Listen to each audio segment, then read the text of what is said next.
Moments with Mark, Mark chapter 2, starting with verse 18.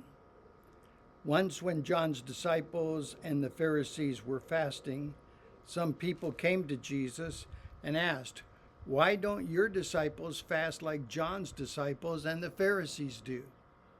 Jesus replied, "Do wedding guests fast while celebrating with the groom? Of course not. They can't fast while the groom is with them, but someday the groom will be taken away from them, and then they will fast. Besides, who would patch old clothing with new cloth? For the new patch would shrink and rip away from the old cloth, leaving an even bigger tear than before. And no one puts new wine into old wineskins, for the wine would burst the wineskins, and the wine and the skins would both be lost. New wine calls for new wineskins." Here we find Jesus speaking on the topic of religious or ritual fasting.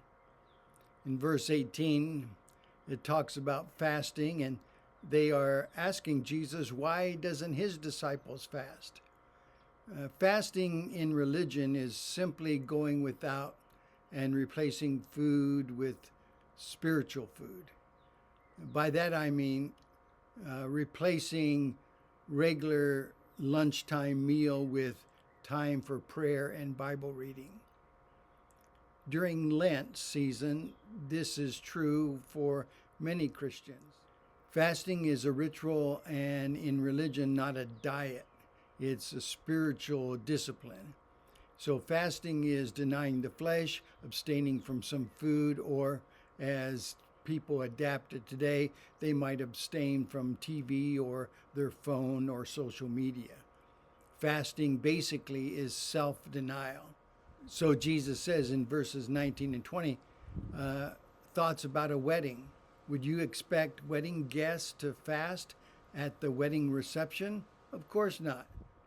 In verse 20, Jesus says, someday the groom will be taken away from them, and then they will fast, and then they will mourn. And of course, that happened just about 3 years later when Jesus was betrayed and tried and crucified. H. Orton Wiley said, "No one really prays until they are crushed to their knees." In verse 21, he describes it as a wardrobe. At a wedding, you wouldn't fast. And then he talks about the wardrobe of wool that had a hole. New and old just doesn't go together well. New spiritual life calls for new forms of expression. If we sew a piece of new cloth that is untreated and unshrunken on an old garment, in the process of time, that new piece will shrink and tear away from the old, making the whole worse. Then he talks about wineskins.